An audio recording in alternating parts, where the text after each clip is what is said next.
Okay.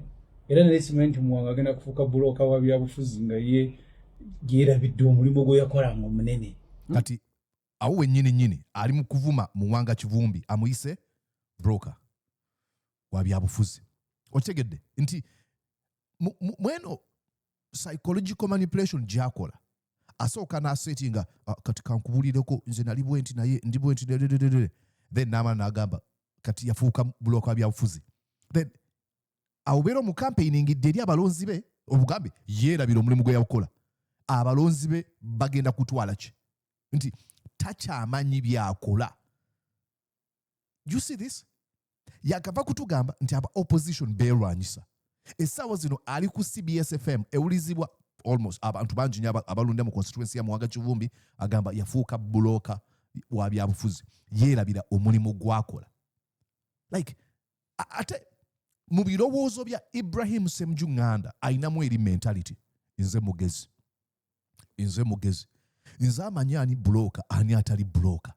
Ali ku deputy president w'ekibiina ekisinga obugazi ku opposition gwayita bulooka. Because you got some constituencies and the opposition is fighting opposition. Sometimes they fight the opposition more than they fight NRM. Okay, opposition fighting the opposition bwagambye. Sometimes they fight the opposition more than they fight the NRM. Bebamu abalina argument nje bali bakola. Atosobola kusimba muntu mu constituency eli already liberated. Mu opposition kati mu kira tuyinayo Ibrahim Ssemujju Nganda mumusimbako mutya musisi munamateeka musuwa NUP. Okay? Nitugamba okay kati kubaye mu birowoozo byabo aboogere bye balabanga Ibrahim Ssemujju Nganda agundidde mugundivu tosobola kumugjawo. Then tugamba Ibrahim Ssemujju Nganda wa kibiina kinti People's Front for Freedom. Mu kifo ekirimu Joel Ssenyonyi balina omuntu gwe basimbayo nti ye nti bamuyita ani Ivan Bwowe. Kati bweba y'ensonga eyo lwaki ezo standards zayagala tukozesa oba ze baagala tukozesa sigala agamba Semujju ze baagala tukozesa lwaki bazikozesa ekifo kye basimbamu Ivan Bwowe kirimu leader of opposition. You're watching Mordecai Marissa Live Political Commentary. Please consider subscribing to help grow Uganda's Voices of Struggle ecosystem. Thank you. I cannot appreciate you enough for using your valuable time to always go on social media, break down things for people.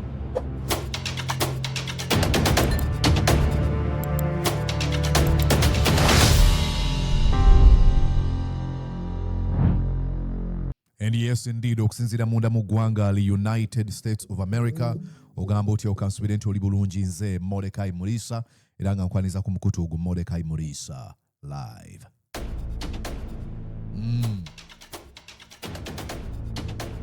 Yonna gy'osinzira okubeera ng'ogobeera nkwebaza nti webale nnyo webalire ddala, gwe omujje yakatwegattako naye webale nnyo webalire ddala.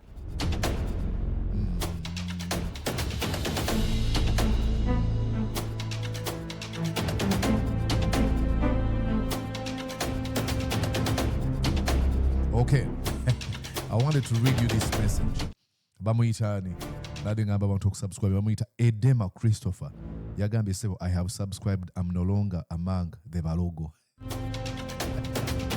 thought that was very funny. Nagambye bobola baguno mukutu. Nga toli subscribe. Buli kaseera ng'ogukeererako ogusulirako. Naye nga to subscribe nze oba mulogo oba obeera musezi. Nangamba wabeera mulogo. Edema Christopher agambye nedda si mulogo yeje mbalogo ati goli nachi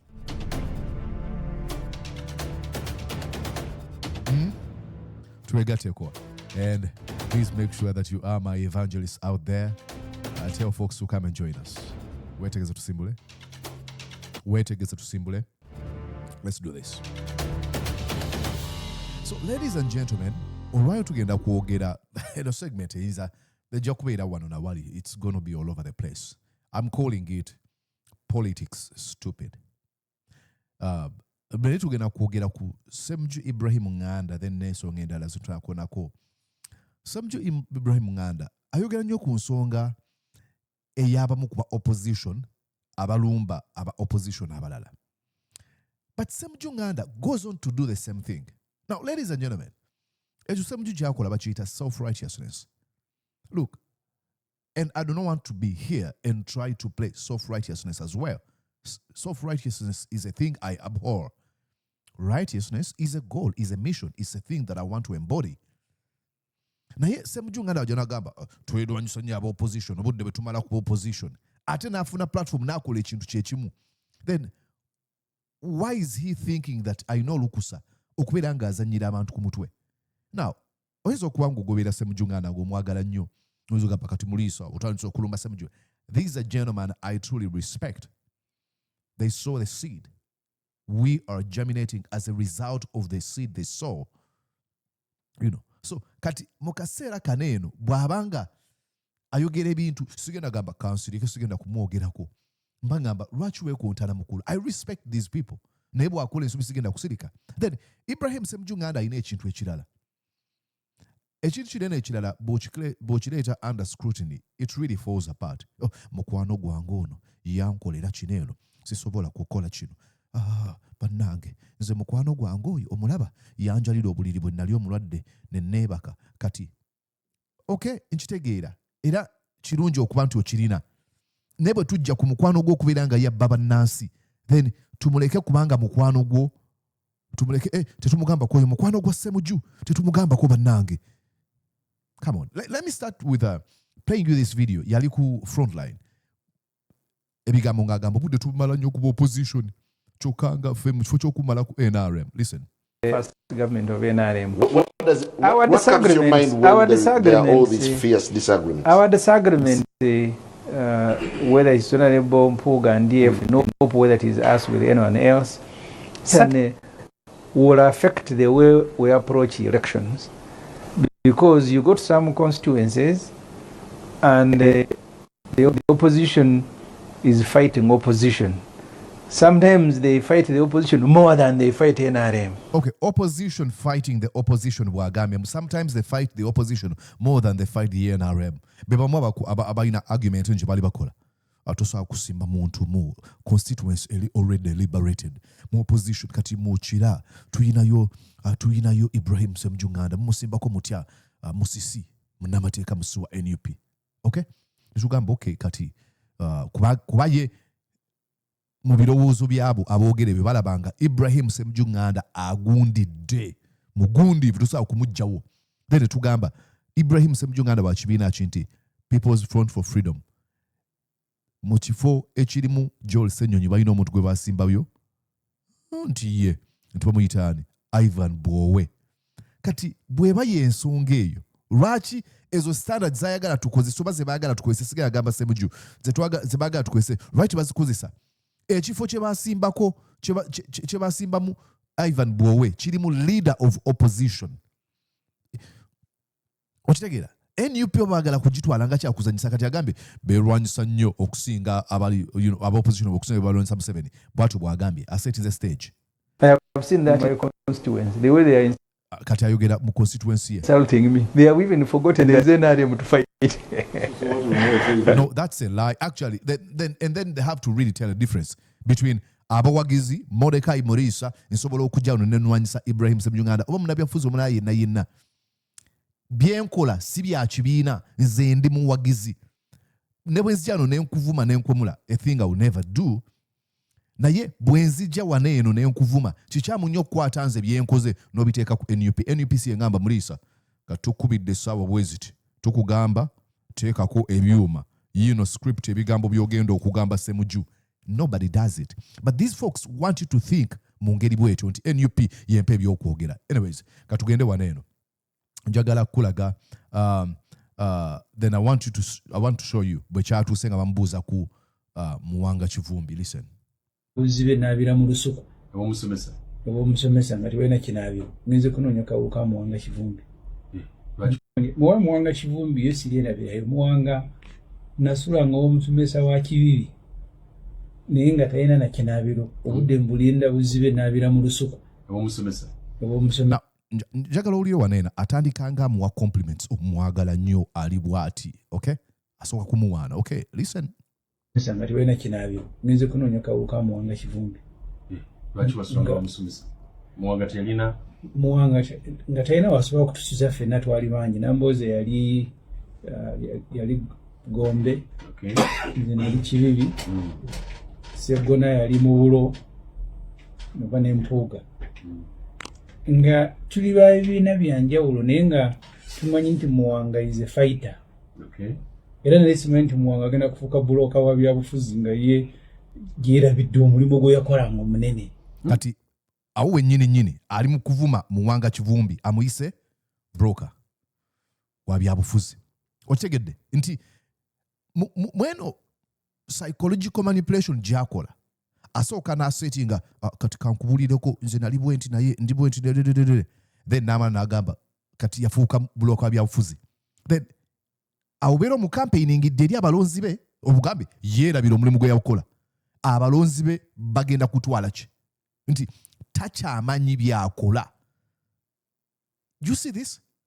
Yakava kutugamba nti aba opposition beerwanyisa. Essaawa zino ali ku CBS FM ewulizibwa almost abantu bangi nnyo abalonda mu constituency ya Muwanga Kivumbi agamba yafuuka bulooka wa byabufuzi. Yeerabira omulimu gwakola. Like ate mu birowoozo bya Ibrahim Ssemujju Nganda ayinamu eri mentality. Nze mugezi. Nze amanyi ani bulooka ani atali bulooka. Ali ku deputy president w'ekibiina ekisinga obugazi ku opposition gwayita broker. Kati lwaki namuyita broker ngenda kubulira lwaki amuyita broker kubanga teyawa card abamu kwabo bayogeddeko ba Sseggona ba Mathias Mpuuga kubanga tibakyalimu NUP. Kiki yasinzira kuki okuyita Muwanga Kivumbi broker n'omugamba kiki yakola tayagala nkola ya kibiina ki National Unity Platform. Semujju ayagala kutuula mu kifo yasayirawo National Unity Platform etambuze emirimu gyayo. Do you understand the level of ego omuntu gyaba nayo? Yayagala asinzire mu PFF abulire NUP butya bw'eteekeddwa okukola emirimu gyayo. Ladies and gentlemen, I have never, now I'm not trying to say nti NUP bali infallible nti balina flow yonna. Absolutely not, far from it. Nesiwulirangako mu kulembeze mu NUP ng'agezaako okuwabula PFF ku butya bw'eteekeddwa okukola. I have never seen it. Naye Ibrahim Ssemujju Nganda has the gall and temerity okubeera ku radio ne ku TV buli kaseera nga yabuulira NUP butya bw'eteekeddwa okukola. Nze mbakuba nga nsaaga bakkaadi. Nali sijja kugiwa Segirinya. Please, era ensonga lwaki tuzigaba? Look in the mirror tegere ndiwa FDC mu biseera waliwa FDC si gwagaba card. Nze mbakuba biki byoliko. Speaking in hypotheticals. Simu omuntu alagamba bannange mbakuba ne mmotoka singa nzija n'entomera akakasajja ka traffic kanyiza. Maybe ensonga lwaki tolina mmotoka. Oli okirowoozezaako ekyo? Maybe ensonga lwaki Ibrahim Ssemujju Nganda toli mu kifo kigaba card.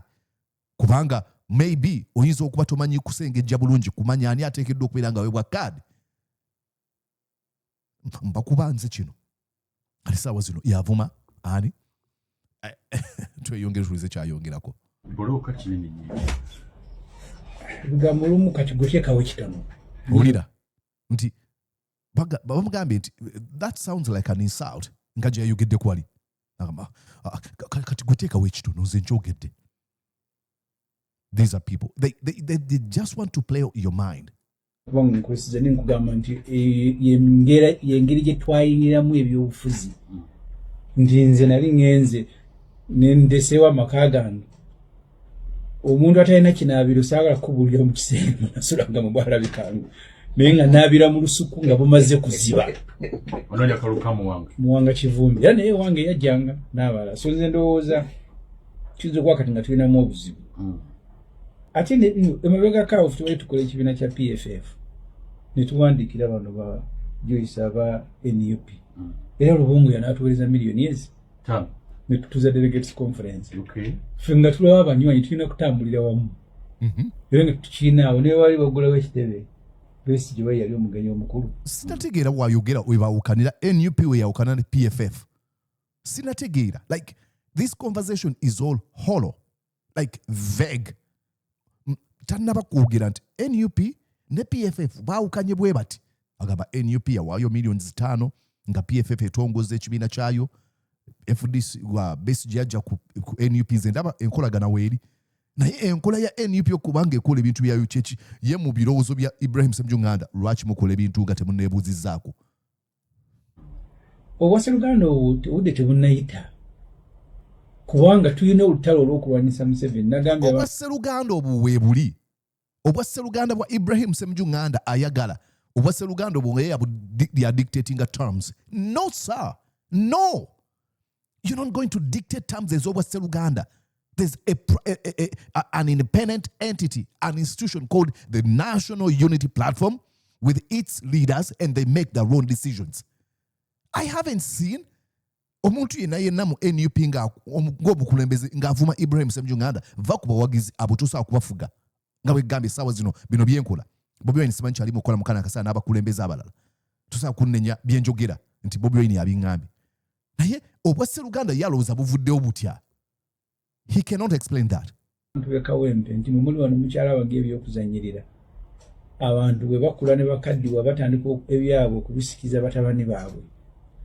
Abafamile ya Museveni balaba Uganda ng'eringa ng'ekibanja ky'abakitaabwe kyovula bamuwozi bwe bakitaabwe bamutwala giramu n'agamba kati temulina discipline katugenda bannabyabufuzi alabira ddala nga kino kintu kyabwe awo wetuwolekedde awo bino birala bino byako saaliisaamu busaaliisa. What is he even saying? Olutalo naye bwe tunaaba ate tumaze odduwamula nga Katonda akkiriza olutalo olw'okutambuza Uganda ate lulunene bw'okufuna ng'obudde oyitanga muntu Besigye abo abalina Museveni mu nsiko balowooza nti lwe tunaabye ndigula obote bwati ng'ensi eteredde nagati nga tuyinza nakulowooza nti ffe abalina Museveni emyaka 5 mu nsiko tugenda ate kutuuka mu kkubo nga tetunoonya gya. Everyone knows Sitegeera. Like he speaks this like he's talking rocket science.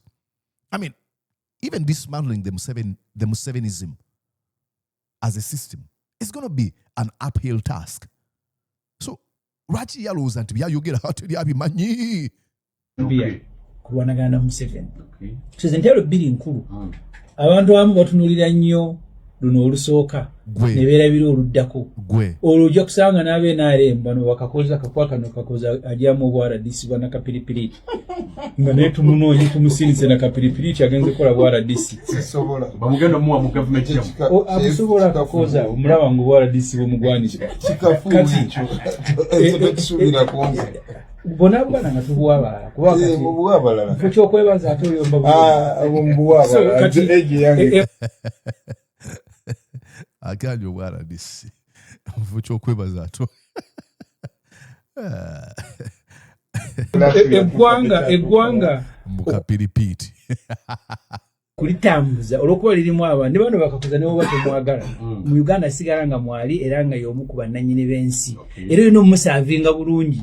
In fact nziremu ku bino anti ye kyagezaako gamba ebyo byayogera byagezaako kwayidinga ne bwoba tomwagala omusembeza bw'oba tomwagala essaawa zino abantu bangi abali mu gavumenti ya Mwami Museveni betugamba lwaki tabagoba nawandiise ku mukutu gwange ogwa Facebook ne X platform formerly Twitter nga nsaba Minister Kahindo Tafiire, Minister wa Internal Affairs Ministry okubeera ng'alekulira. Lwaki musaba alekulire kyokka nfanfe wa Museveni kubanga bakoze ebikolobero at his watch.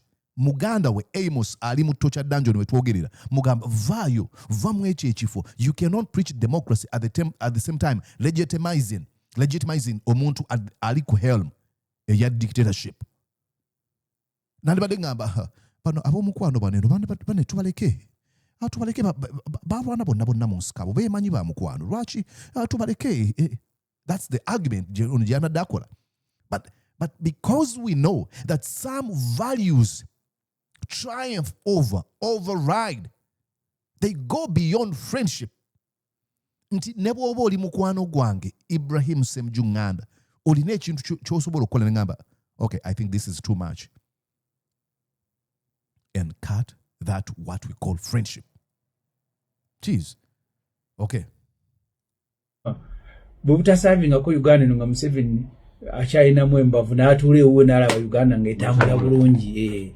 Ne bano bakakoza baligenda ne twafiirwadde emyaka gino gyonna. So kyewambuuzizza mu ntandikwa Sewara independent kisoboka omuntu ogenda n'awagira omuntu atali wa kibiina kye Kati independent gwomuze ngenda gene Masaka Mpuuga nga independent nenzija mu kibuga okwagera kwa nga independent. Ngati tunakulaba ngo wagira opposition ku rally owa NUP ku rally yonna. Ngati tunakulaba. Like I've not seen him standing on any podium of a different political card over independent over chibine chilala. I've not seen him. Like he preaches all this. Oh, please make sure that you drink water. Water is very good for you. Nasoma bwine ebitabo amazzi malungi. Era buli omuntu neewunya omuntu achoba tonywa amazzi. Naye bw'aba yakamala okwogera ebyo byonna ng'akwata wine ng'anywa. Please, can you walk the talk? Let me see you do that. Mva onizikirire wa Nambooze medal n'abalala ate olwo tukwataganya wamu ne tulumba olwo twali na kifume tugenze kuwagira balala era nage katambi firemu waliwo abali bangandi gwe Semujju olwe FDC ogenda owagira abantu abalala kubanga munozo okubanga wa tiimu yo nengo omulamu Uganda Cranes tajjamu. Okay. Kati waliwo wa NUP gwolaba ajja mu Uganda Cranes gye tuyita political team gwo campaigning wa NUP sinna kulaba ku podium yonna. Iza bulungi nti ono wange wange nali ngamba ko omuntu omune mwanze maama wange mwagala nnyo kusinga abakyala bonna mu Uganda neti yagenda mu ssomero sinza gandi ajja Afrika omane mpye wa Kiso. Okay. Kuba mwagala nnyo da manyi nti da tosa kukyogera kubanga n'amateeka tegakukkiriza. Inza Ibrahim Ssemujju Nganda kambabuulire ku kino ekintu kyenjiyiza mu kana akaseera ekitakola mulamwa naye kankyogere kibulikenge ekikola omulamwa ne bwe wandyagadde kukikola kubanga amateeka tegakukkiriza da cash ekyo takisobola naye ate maama wange anzaala ebirala abisobola. So Uganda tuleke kukifuula byakuzannya. Ani agifuula ebyokuzannya? Kikyotegeeza okukifuula ebyokuzannya? Buno obulamu bw'abantu. Obulamu bw'abantu obwo waliwo meeting ezagenda mu maaso nga zirimu Oweekitiibwa Joyce Juliet Nabbusa Ssebuggwawo, Patrick Oboya Muriat, Ibrahim Ssemujju Nganda, Nathan Nandala Mafabi n'abalala. Muzijjukira ezo meetings? Abamu ku bo baafuna ssente tetwamanya watooka kubeerawo njawukana. Twamanya ddi nga bafunye ensimbi za Museveni. Mwagambako NUP nti bana tufunye ssente zino tutegedde gye zivudde mwabyogerako. Self-righteousness here. That's the face of self-righteousness. It's a matter of life and death. Okutamuza eggwanga. Alugwa ku bantu bagamba John mugezi nnyo bannange Ibrahim Ssemujju Nganda badde kyayogedde mu kana akaseera. Mugezi bino byayogedde. Listen. So and look again abamwagala kati bagenda kuwulira nga bafa.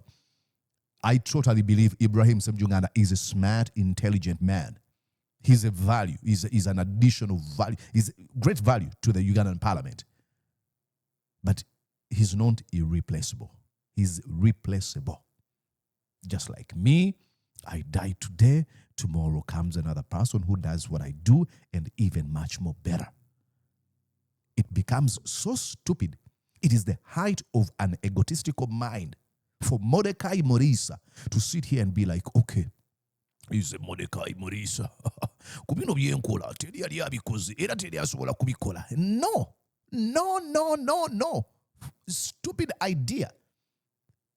Somebody does this or even more than I do. And I see them. Sometimes I look at people who do stuff and I'm like, how I wish I can do that. But these people, they usually want to think, no, sir. Wetuli katuli mu kwasembolinga timu egenda kulaninga Uganda. We nani? Wetukera kunjaka wanatusasira. Waliwo coalition yona oba alliance. But he operates in this some sort of alternate reality. Tuli mu kwasembolinga timu. We nani? Netumibidigula ekigoba pa. Wakati ojja kumpulirira. Ngambe wano bakakoza abaje mu RDC tonyigoloko bali benaremu nakapiripiriti. Nakapiripiriti. Kakoza bamusirika nakapiripiriti ga RDC. Nsindika ogena muwerekereza. Mwa pichipichi ngagende ngakulu RDC. Mwa pichipichi. Okay. I think as we get to the end of this, I want to show you again. He made a few comments. I find them really, really problematic. Here. Again, timbuliza Honorable Semujju nga ye bwe bali mu ssuubi kiki kyalowooza ku Honorable Nambooze okugenda e Masaka okukolokota Mpuuga. First of all, before even Ibrahim Ssemujju Nganda responds, tewali musango gwonna ogwa Honorable Betty Nambooze Bakireke okugenda e Masaka campaigningira candidate avuganya Mpuuga. Mathias Mpuuga ali mu kibiina kye bayita Democratic Front. Betty Nambooze Bakireke wa kibiina kye bayita National Unity Platform. Campaigninga candidate wani wa NUP. Si musango. Tewabeera wonkola yonna egenda okukakkanya Honorable Betty Nambooze wakoze kibi. Campaigningira President w'ekibiina wamugamba nti tusobodde kubeera Masaka naye nkusaba onkiikirire Masaka ngagamba sobola gendayo bannange oyo Mpuuga mukwano gwange tulina ebyafaayo ensonyiwa sigendayo. Come on. Omuzinda Ruguru yabaddeyo ddi yabaddeyo mu lukuŋŋaana lwa si kyanjo lwe yali wano Katonda musaasire bamubuuzanga FDC bayomba n'Asumaani basaalirwa n'agamba nti ye ayina ebyokwogera kwa Asumaani bingi nnyo. Okay. Talina obudde bwe ate kubukozesa ate kwogera bibi bya FDC. Nze be nali nabo bonna n'aba PFF bakimanye teri asobola kukinsaba.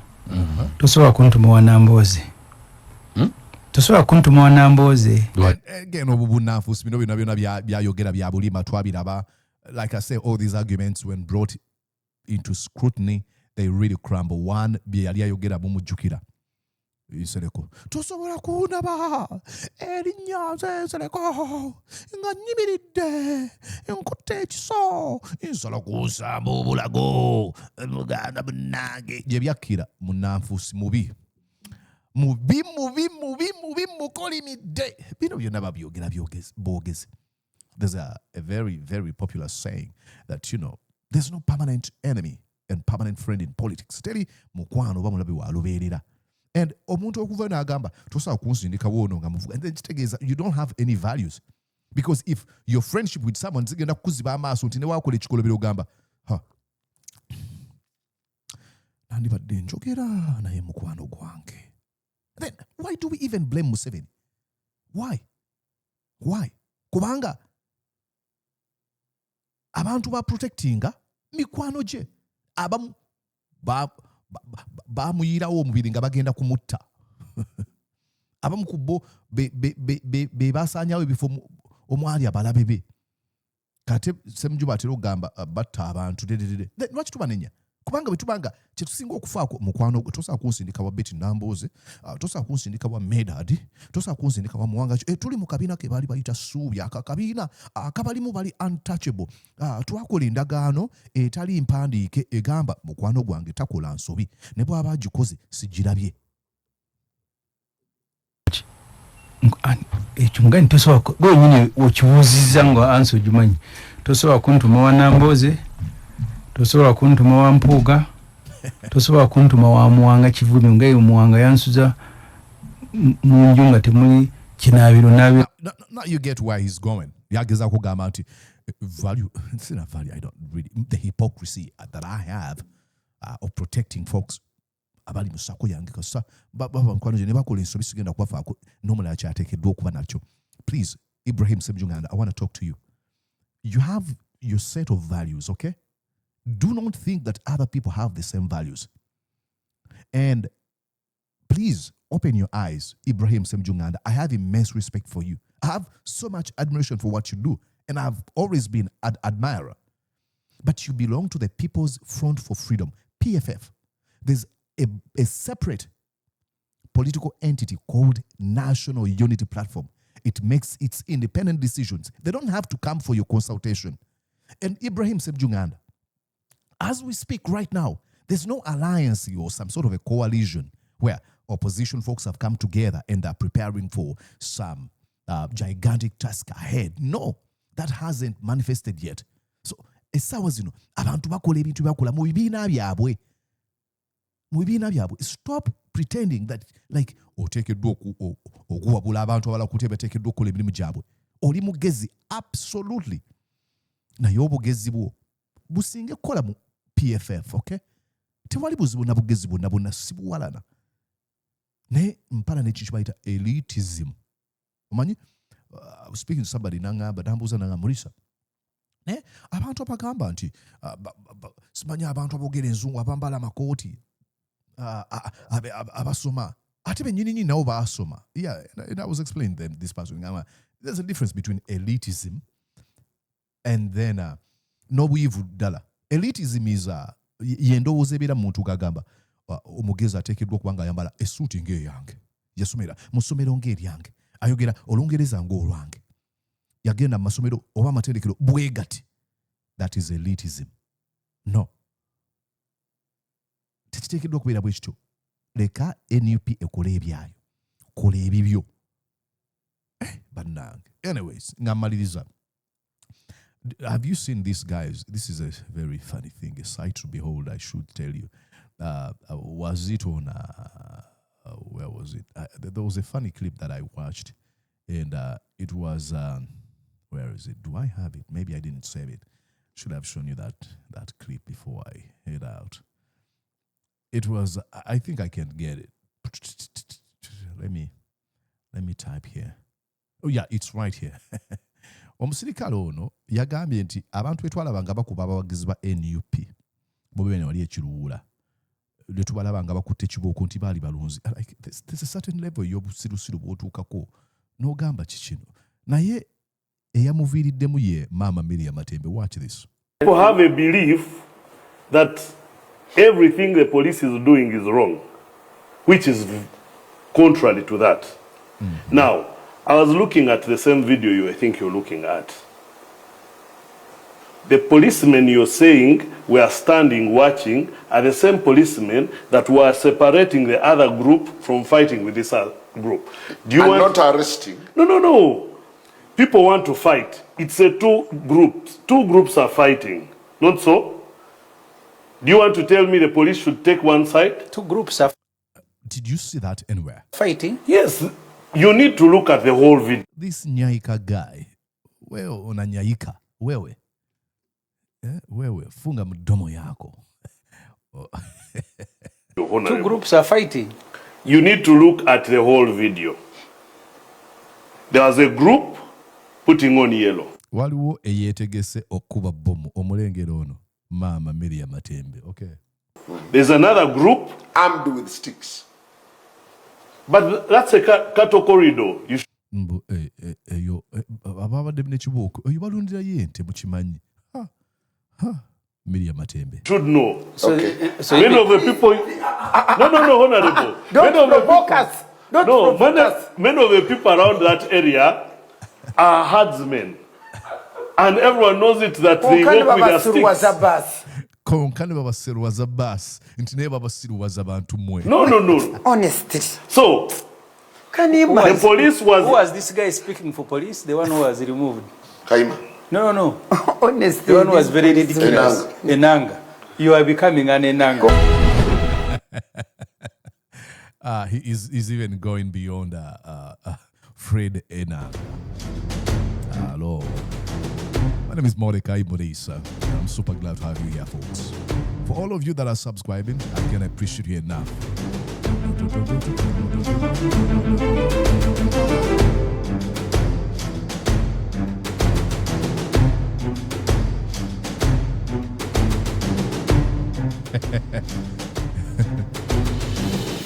Ekyo kiguma bwoba okiwulira kiba kigamba nozigamba ekigamba ow'ekitiibwa omuteeketeeke Galatia VVIP